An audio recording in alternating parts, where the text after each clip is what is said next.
Hello and welcome to another episode of the Front Office Podcast. I am your host, Marcus Cameron. As always, we are sponsored by Tees and Trees. Tees and Trees is where we stand on business. Welcome back. Good football weekend. I know everybody's excited. Well, the teams that won are excited.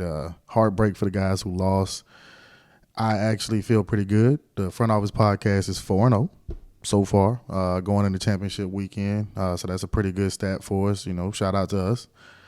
I want to get to each one of the games. I'm going to do it kind of quickly, not wasting a lot of time. I'm on my break. I usually work from home on Mondays and Fridays, so I think in the new year what I'm trying to do is record on Mondays and Fridays as much as I can, spread out that content throughout social media, and then just use those days since I'm already here. So without any further ado, let's get to it. Now, before the games, I was made aware, or I saw on social media, there's a little bit of drama in Dallas.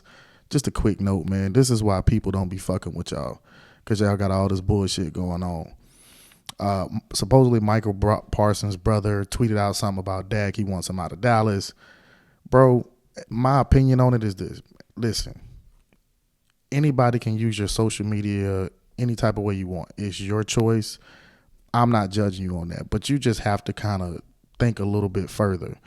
If Michael Parsons really wants that out there, I don't think he would do it like that, but okay.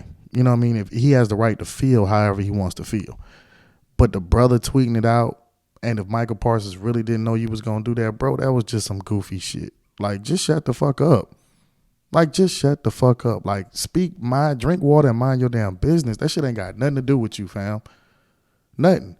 It's your brother. He plays for them. You don't control organizational moves. You don't have a right or a say in quarterback or none of that shit. Just shut the fuck up. Damn.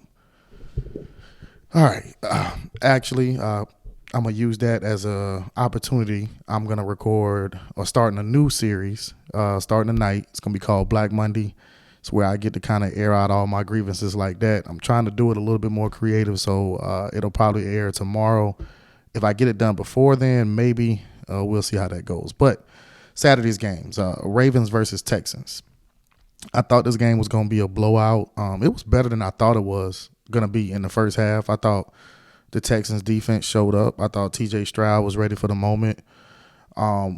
Missing some of his weapons hurt them, I think. They played a great game in the first, and Baltimore looked a little nervous. They looked a little tight. You could see Lamar kind of arguing back and forth with his offensive line about maybe missed assignments or missed blocks, doing what a leader is supposed to do. And his offensive line, credit them. They responded. They was taking flicks and pictures after he was scoring in the second half. The second half was a completely different game.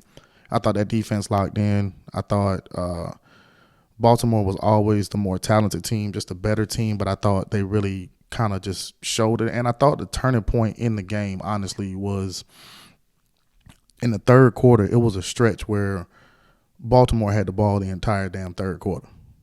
I mean, it just felt like they had the ball the entire third quarter. And I think when you're able to make drives like that, even with a dynamic quarterback like Lamar Jackson, that gives you a different dynamic to your offense. That can be the difference in closing out a game if you can keep the ball that long by just running and methodically getting down the field.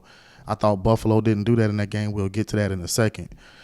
Quick note on the Texans, DeMeco Ryan, great season. Definitely the right guy down there. TJ Stroud is a star. If they continue to build properly, and they're going to have to make tough choices as far as cap and who to let go and who to bring back, but they're off to a great start. Look out for the Texans. They're going to be extremely competitive in that AFC South for a while, I think, barring injury. On the Ravens side of the ball, man, big shout out to Isaiah Likely. I pointed him out in the last show, man. He had a big catch. They had that moment where Lamar threw it low. He told him to throw it high. He threw it high, scored a touchdown. It's just great to see the young guys, be able to get in there. And, shout out to Lamar for listening. I think some of these guys are so arrogant to the point to where nobody else can tell him anything. And I think that's a credit to him to listening to his wide receiver. Like, nah, look, put it up here. He's not telling them, no, you go where I go get it. Some guys act like that. They will act like that. We're not going to act like that doesn't happen. But Likely and him were great. I thought Lamar was amazing in that second half. I really did. He does look like a different player, and I think it's because he's buying more into what they're trying to do offensively. He understands he can't run the ball every single time. He understands it's not going to be a big play down the field every single time. Takes his time, dip and dunk, pass here, run there. Baltimore is just impressive. Like I said, they lost their starting running backs. Still out here going to the AFC Championship game. They lost Mark Andrews. Likely steps up. That's a well-built team. Shout out to the Ravens. So you Raven fans, you should be excited. I'm not making any picks for next week until Friday. But next game. The next game was the Packers and the Niners. This game was a lot closer than I thought it was going to be. Shout out to the Packers, man. Jordan Love was tough. It was a horrible throw at the end. But he was tough. And I thought the game, and I almost picked Green Bay. If you go back and look at the last show, like I almost wanted to go with Green Bay. But because of the Niners secondary. Now, Debo got hurt early, and that's a big part of their offense. Brock Purdy struggled a little bit. But, he made the throws he needed to make. He made the drives he needed to make. Christian McCaffrey was great. I thought Kittle stepped up. I thought Juwan Jennings was great. Ayuk had a great catch on the third down. Amazing catch. As a team, I thought they showed why they're supposed to be playing an NFC Championship game, honestly. I don't have an issue with Brock Purdy. He doesn't have to be all world. Is he as talented as some of these other guys that he's going up matched up against? No, he's not. But IQ-wise, can he compete? Yeah, I think so. Debo going forward, that's going to be a really big question mark. I'm not sure, and again, I'm not making any picks until Friday, but I'm not sure they're going to be able to withstand Detroit if they don't have Debo. But I think he'll find a way to get on the field. Graduate from USC. Shout out to Debo, man. Get healthy. But just to the Packers, I'm a Minnesota Vikings fan. The Packers are scary. They're young. Jordan Love is really good. He's really coming into his own. He's definitely going to get a bag this summer. They're going to have to extend him. And if Green Bay does the right thing with draft picks and free agency, their defense is really good too. Green Bay is somebody that they're going to be Green Bay. Green Bay is going to be Green Bay. That's who they are. Aaron Jones had a great game against a really tough run defense. But Jordan Love is an absolute star, and they got a lot to build on in Green Bay. The Sunday's games. We're going to start with the Lions and the Bucks. I am notorious for being, you know what, we're not even going to start with the Bucks. Let's start with the Lions. Shout out to the Lions. The NFC North, if the Vikings can get our shit together and Chicago can get a little bit better, the NFC North may be the best division in football. Just maybe. I'm not saying this year, but going forward, they may be the best division in football. If the Vikings can become what they once were, we got some, things we need to work out with Kirk Cousins or whoever we're going to have at quarterback.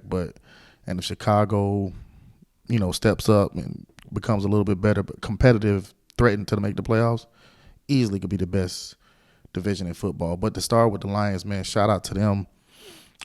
They were great. They did exactly what they were supposed to do. The Jared Goff reminds me of Flacco when they made that run.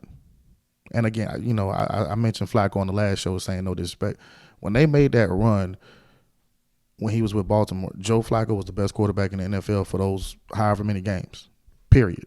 You're not about the argument. I don't care what you talking about. Oh, who was the MVP? Who made the Pro Bowl? All that bullshit.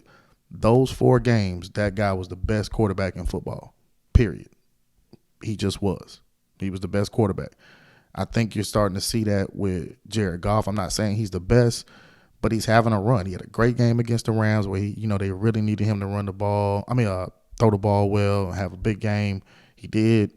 He's not turning the ball over. He's not mobile. Jared Goff could absolutely get the Detroit Lions to the Super Bowl. They were great. I thought their defense was really good, physical. They were coming downhill, really getting after Baker Mayfield. They created turnovers, which is always big in these type of games. Yeah, I like what Detroit is doing, man. Honestly, I'm kind of rooting for Detroit. I'm not picking them. I'm just saying I'm kind of rooting for them. They've been bad a really, really, really, really long time, and Dan Campbell's turned that program around. And shout out to the players for buying in and just coming together as a team and just really saying, "Hey, this is what we're gonna do. We're gonna get it done. It's gonna take time." That's inspiring. It's great to see the city of Detroit doing what they do, man. So that was a well-earned win. On the Bucs side, first off, I thought Baker Mayfield was great. Honestly, I don't think he lost the game, even though he threw that pick at the end. I just think they were overmatched. He had to take a choice. He had to take a chance. He's got to get it down the field. Maybe not on first down. I think a lot of people would like to see the drive go a little bit longer instead of it being the very first play. But he had a good year, man. Baker had a good year, and the Bucs seriously should reconsider signing him and maybe giving him a bit of an extension. I'm not saying break the bank. I don't think he needs to get top quarterback money. I don't think he's that yet, but he's proven he could be a steady quarterback for the Bucs. He can get you in the playoffs. They won their division and they got to the playoffs, beat the number 2 seed in the Eagles. Hey, gotta reward them. So on the other side, not on the other side, but on the coaching side, I never want to use this platform to bash or get somebody fired or I don't have enough subscribers too. If the show grows into that, great. But even if I had 1 million subscribers, I wouldn't want to use the platform to bash somebody. Maybe I can point out difference of opinions, things of that nature, but I don't want anybody to lose their job. I think we all know what that feels like. If you've ever worked, it's not the greatest feeling in the world. So, but Todd Bowles, man, had some questionable shit going on. I didn't understand going for 2 that early. I get it. You're being aggressive. You're trying to win, but you're going for 2 with the assumption that you're going to score again. Why not just take the extra point? And when you get to that, okay, look, we got to go for 2. I want to go for the win. At least you have the option to say, no, let's take it to overtime. Kick the extra point. We'll get them in overtime. At least you have that option. When you do that early, I never agree with coaches who do this. And, it's just their, being an aggressive nature. I never agree with coaches who do that because you're not giving yourself or your team an option when the game is on the line. You're not giving them an option. You kick that field goal or you kick that extra point. Now when Baker's driving, in his mind, it's get to the end zone. It's get to the end zone and we'll decide what it is. But when he's driving and you're already down 8, I got to score. I got to score a touchdown and I got to get a 2-point conversion. You got to score the touchdown if you kick the extra point, but you don't have to get the 2-point conversion. You can kick the field goal or kick the extra point and go into overtime. So that was a questionable call, something I saw on social media early this morning. They had a timeout when it was 3rd and 12 and Detroit was taking the knees and Todd Bowles did not take the timeout. It was 15 seconds. Bro, it's the playoffs. This is not a regular season game. You're not going to be playing next week. What the fuck are you doing? That part of it, I would not be surprised if they reevaluate Todd Bowles as a coaching option. He's not a bad coach. I don't think he's a bad coach.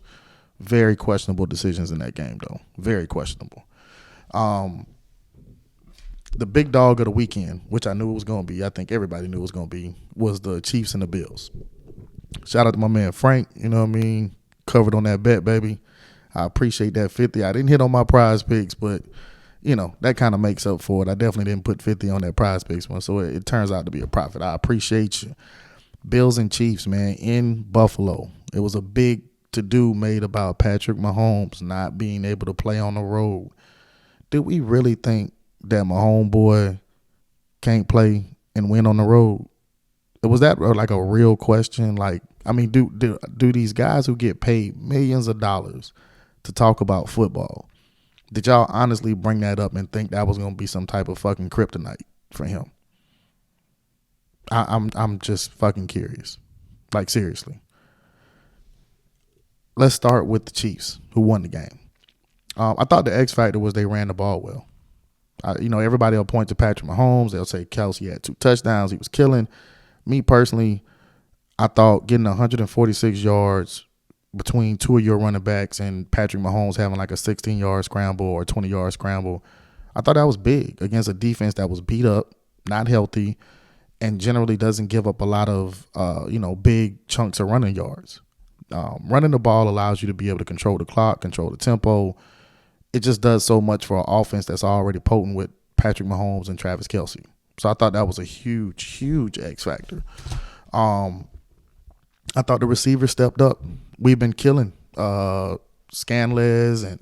and Rice and Harmon, who definitely Harmon. That's kind of a bang bang play. I understand him. I love the effort trying to get it into the end zone, but you got to hold on to that rock, dog. Got to hold, because that could have definitely cost y'all. If y'all would have lost that game, that's the play they were going to point at. If y'all would have lost that game, that's the play that they would have pointed at. So luckily they get a chance to redeem themselves and play in the AFC Championship game next Sunday. But like I said, the media has been bashing those receivers. Scanlez made a great catch right out of halftime. I think it was 35, 40 yards down the field. Put it on his helmet over here to the side, caught it. Great throw, great catch. Hadn't been making that catch all year. Shout out to him. They just stepped up, and that's a team that knows how to turn it on. I thought Kelce was great. I thought the defense played pretty good against an all-world player in Josh Allen. Now to the Bills. I think Josh Allen did everything he could. I do. I'm not going to blame Josh Allen. Josh Allen is a part of the Bills, so that means that all of y'all get blamed. The entire organization gets blamed. I think we do that a lot. It's like, if a guy wins, Josh Allen, he's won however many, or Patrick Mahomes has won so many Super Bowls. Hey, no, that's the wrong way to view that, and we're going to change that narrative on this show. Patrick Mahomes has not won 2 Super Bowls. The Kansas City Chiefs have won 2 Super Bowls. I have not one time seen Patrick Mahomes tackle one motherfucker out there on that field. He don't play defense, and even when he throw an interception, he's absolutely trying to get the hell out of the way because he don't want to get hurt. So please stop. Let's stop this narrative bullshit of this guy has this. This guy has no. Patrick Mahomes has MVP awards. That's some shit he won, and he did that with help. Team sport is just what the fuck it sounds like. Team fucking sport. So when you lose, it's as a team. I bring that up to say, Mr. Stephon Diggs, please come on down.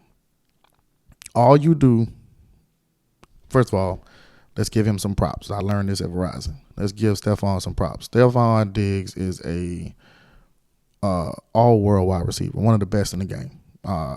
I love him as a football player. He played in Minnesota. He was great for us. He delivered. He's responsible for the Minnesota Miracle. Nothing against him personally. What I don't like about Diggs is how him and his brother act in the media. You'll say little slick shit here, tweet this, and then it's like, oh, that's not what I meant. Well, you knew motherfuckers was going to take it that way, so why are you saying it? I say all that to say everybody's blaming that kicker. Hey, bro, they pay you a bag to make that catch. That's on you. It was a good ball. It's well thrown.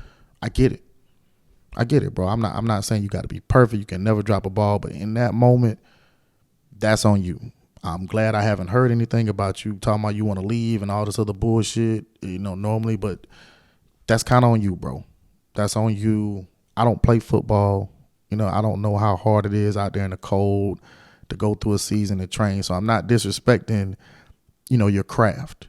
But at the end of the day, people are going to talk about certain things. And all I've heard this morning is, should we blame Josh Allen?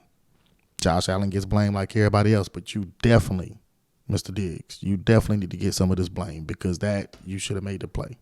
Should have made that play. The kicker, yeah, man, it's the kicker, bro. Like if you're an NFL kicker, high school, college, whatever, y'all all know what y'all job is. Your team respects you, but at the end of the day, when you let them down, it's a bad feeling. And, there's no other way around that. You definitely let them down. You missed a chippy, I ain't going to say a chippy, but you missed a pretty, makeable field goal in pretty bad weather conditions that, could have tied the game or sent it to overtime. But again, everybody should get blamed because if Diggs makes that catch, he might score. Stephon might have scored on that. I've seen it happen. Minnesota Miracle. You know what I mean? So everybody gets blamed. I thought also they went away from Cook.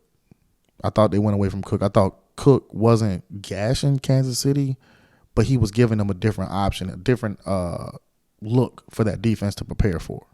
So going away from him, I thought was not maybe the best thing. I thought in the second half he was kind of, I think they hit him on a couple screen passes and things like that, but he was running the ball pretty good. And I just thought they went away from that and it went Josh heavy because he had such a great first half.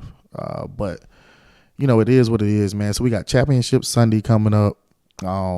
Ravens, Chiefs, epic. That shit is going to be epic. Lamar versus Patrick Mahomes, that shit is going to be epic. And I honestly think the Bucks and the Niners game is going to be really good. It'll be interesting to see if Debo is able to go. I hope he is, man. Shout out to Debo, man. South Carolina boy. Well, went to University of South Carolina. I'm not sure if he's actually from South Carolina, but shout out to him. The Niners look like they'll be ready. And, shout out to the Niners. They did overcome and they did beat a team that was hot. I think we should get some good games on Sunday. I think we're going to get some good games on Sunday. I hope so. Thank y'all for tuning in, man. I appreciate y'all. Like I said, I'm going to record Black Monday a little later on today. Tees and Trees, man, as always, man, please click, like, share, subscribe, man. I definitely want to interact with everybody. If anything y'all want to see, let me know. Comment, man. Peace. The Front Office Podcast is sponsored by Tees and Trees Clothing. Tees and Trees is where we stand on business.